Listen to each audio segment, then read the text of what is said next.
What's going on, people? We are Tottenham TV, back here for another predicted lineup video with my buddy John Cooper in the studio. How we doing? Predicted lineup. Sim still gone AWOL, still on holiday, but he's back for the watch along on Sunday. 2 o'clock kickoff. Everton away at Goodison Park.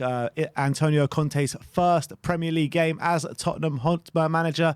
You excited for the game this weekend? I am actually. Well, like the guy said, what was it? What was his name? Rovshan. Rovshan.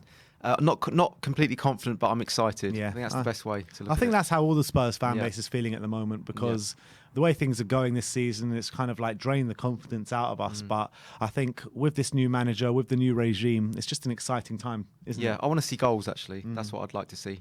Yeah. All right, well, what is the team news at the moment? Wow, look at that. Okay, get ready for this. Brace yourself. Strap yourself in. Ryan Sessegnon's injured. Yeah, the clean bill of health apart from Ryan Sessegnon. I mean, the guy just can't seem to be fit. Yeah. He's injured more than bloody Darren Anderson, isn't he? I know, and he's a young guy as well. Yeah. That's not a good sign. No. But it's actually quite unusual to have like nearly a fully fit squad, isn't it? I mean, Brian Especially Hill went off injured a couple of weeks ago, but he seems to be fine. Yeah. So, clean bill of health pretty much, Yeah. apart from Ryan. But let's get into the predicted lineup. We're going for a 3-4-3 formation like it was on Thursday night. In goal, obviously, Hugo Lloris, and he put in a really strong display on Thursday night, didn't he? Yeah, he did, yeah. He was the best player, I thought. Man of the match. Very dynamic. And I think I can't remember him flapping at any crosses either. No, I don't think he did. And I think that's been the problem this season, but I thought he was pretty good. So, yeah. All right, Lloris in goal, right wing back. We're going to go for Emerson. I mean, it was a toss-up between Emerson, Matt Doherty, potentially, Japhet Tanganga. But we're going for Emerson. Yeah. Again, a really strong display from him on Thursday night. And I'm really starting to like the look of him. Yeah, he's earned his place now. I think he's got to be in the team. I think that he's even the games that, let's say, you or fans don't think he's played well, I still see something in him. Even if we've lost, I can still see a player in him. You know, the games that he's played this season, really raw, working hard. He's playing with a lot of confidence at the moment. He was arguably man of the match as well yesterday. So yeah, easy one to put in, I think. All right wing back Emerson. The first centre back we're going to look at is a bit outside the box in terms of Thursday night, because Davidson Sanchez we've put in there. Yeah. And I thought that when he came on, it looked like he had a point to prove. It looked as though he really thought, this is my opportunity, I'm going to really go for this. And he was showing a lot of determination and energy. And he was really, really working hard. You could see he was trying to earn his place, wasn't he? And he got the cut above the eye, went off, got bandaged up, and it was like a Terry Butcher style performance as well, that second half. So that's why I thought this is the one change the significant change that I think will happen. So it'll be Sanchez alongside Christian Romero. Obviously he got sent off on Thursday night. Wasn't the best display from Romero, but we saw what he can do, especially going forward in that game. That's for sure. Do you know what? He loves going very far forward, doesn't he? Yeah. Sometimes at very rare occasions you see him the furthest one forward. That too. Jan Vertonghen used to go on these marauding runs. Yeah, sometimes he'd just get like a rush of blood and he'd just like keep running with the ball, wouldn't he? But with Romero, he plays very much on the front foot, very aggressively, and sometimes he can go very far forwards. So I kind of like that about him, though, to be honest with you. I can see how it could backfire, because sometimes he doesn't track people running behind him. That's happened a couple times, you know. He's too focused on what's happening in front of him. Yeah, but I think that his desired position is centrally like this, not on like yesterday. All right, so that's Sanchez, Romero. Alongside him to make up the back three is going to be Eric Dier. Obviously, it was his error that led to the goal on Thursday night. But all in all, I did think he had quite a commanding display. He was playing in the middle on Thursday night, but we're going to put him on the left-hand side because he's pretty much the only centre-back we have that's that comfortable on the left. Well, Davies. And Davies, yeah. So if there was going to be a change, the other alternative would be Davies, the same as last night, basically. Davies, Dier, Romero. But I actually think that Sanchez's second half performance, and actually, I don't know, I think he's going to look at that and maybe think he's going to give Sanchez a go. That's what I feel. I agree with that. So a back three of Sanchez, Romero, Dier, left wing back Sergio Reguilon. Obviously with Sessegnon injured, he's pretty much our only option there, unless you want to play Ben Davies there, but I wouldn't recommend that.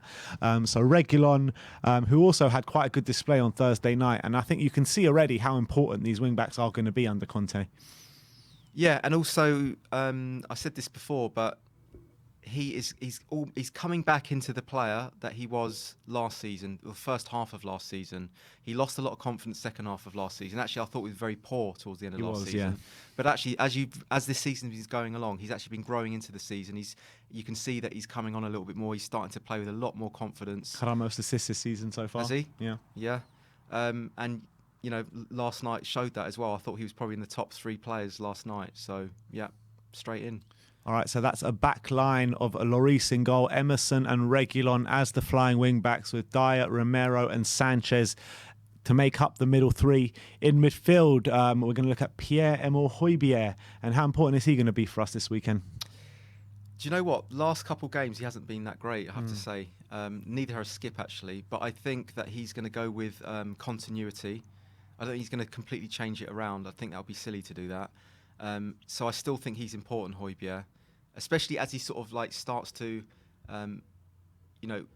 build his team in his image. I think he's going to keep with the likes of Højbjerg and Skip for the time being until he kind of understands all the players, and then he might tweak it again, make some all like some big changes. So I think he's going to stick with Højbjerg and Skip. All right, so Højbjerg in the middle alongside Ollie Skip. I really like both of these players, I really do. But it's just a lack of creativity, and also we can't really move the ball that quickly when these two are in the middle of the park, can we? Yeah, and I don't know what it is, but like, with Skip, I don't know what's happened to his passing, but he's no longer as progressive on the ball with his range of passing as he was before. I don't know why that is, but it's looking very, very, very cautious. When he's got an option to kind of go forwards, and there's, let's say, 80% probability that he can pass to a player, in the past he would go for that. Now he's sort of going, no, actually I'm going to go back.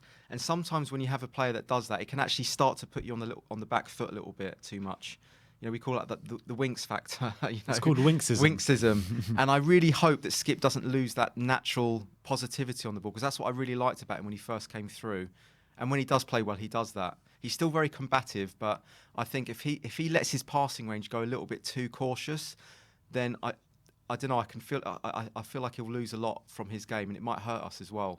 So I think he's really got to show up, Skip and Højbjerg today, because the last couple of games it hasn't been too good. But I think he'll go with that anyway. I agree. Right wing, or the right side of the attack, we're going to go for Lucas Mora. The Mora sexuals are here, and I'll let you take this one away. No, I think he's the first on the team sheet. I mean, I don't like him when he's on. I don't like him as a winger, if I'm being honest with you. And I think when he does get to the byline, he's not someone that's going to like whip in like a beautiful cross, is he? He's someone that plays at his best in a like almost number 10 but position. This isn't really a right winger, is it? No, I mean on paper he's there, but in reality, because when you look at it, you've got Reguilon and Emerson occupying those spaces. So he tucks in a little bit naturally.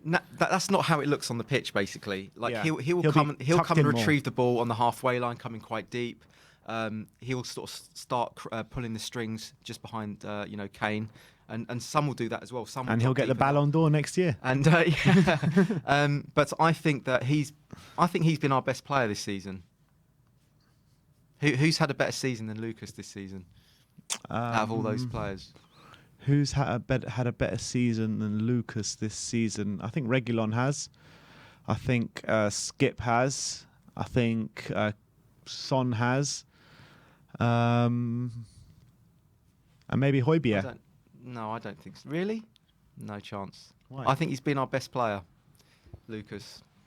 I really do. Fair enough. Really do you guys think Lucas has been our best player of the season? Let us know in the comment section below. I think he's been man of the match about a third of them, at least. Has he? Yeah. All right. And then up top, we're going to go for Harry Kane. Any Kane-isms from you?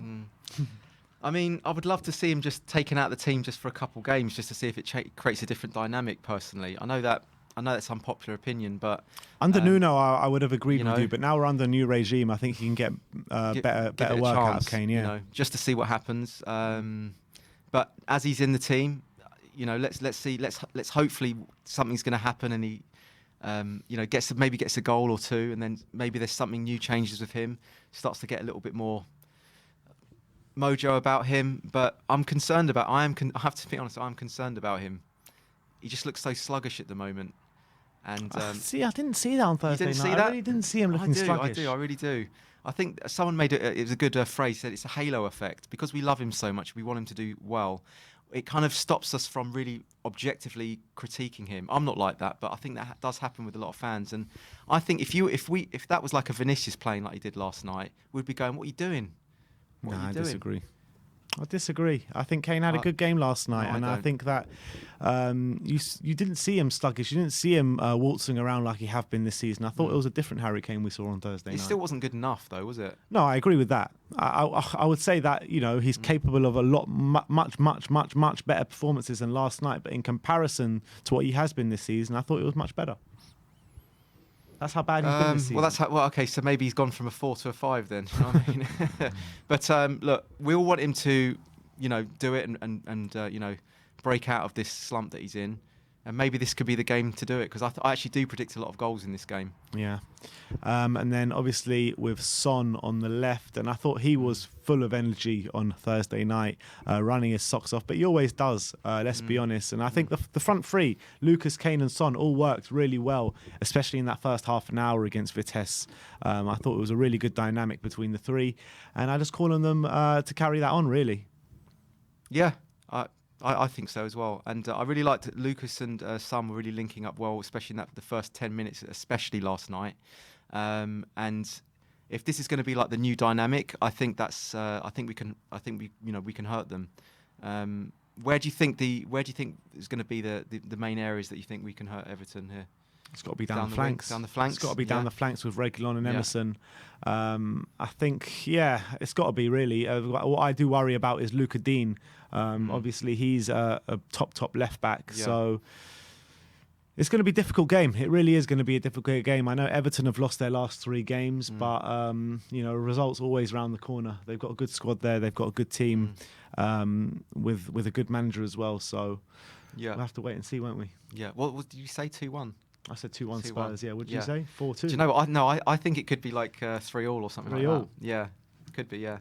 Interesting. I'm gonna go for that. Let me run through that lineup with you one more time. Hugo Lloris in goal, a back three of Sanchez, Romero, Dier, Reguilon and Emerson on the flanks, with Skip and Højbjerg in the double pivot, Son on the left, Lucas on the right, and Kane up top. But yeah, I see our main dangers really on the wings today, on Sunday. What about you? You know what I'm going to say? Lucas, just Lucas. Not just him, no. Look, we've got the... normally what would happen is you'd have like one of the wing-backs bombing on, and maybe the other one playing a little bit deeper, but I think now it's going to unleash both of them, so I think we can hurt them that way. But I do think like the link-up play between Son and Mora is going to be quite important in this game. And if this can unearth something in Harry Kane, if this can be a trigger, catalyst for him to get going, then that's going to bring in a whole nother dimension as well. So, let's fingers crossed, eh? All right, fingers crossed, people. We're back for the watch along just before kickoff, 1:45 tomorrow on Sunday, and then obviously the post-match fan show, where it is your chance to have your say. Big up to John for coming on, filling in for Sim. And thank you all for joining us. That is our predicted lineup. I want to know your predicted lineup in the comment section below. And also let me know your score predictions in the comment section below for Antonio Conte's first game in the Premier League. Like, subscribe and comment. And as always, come on you Spurs.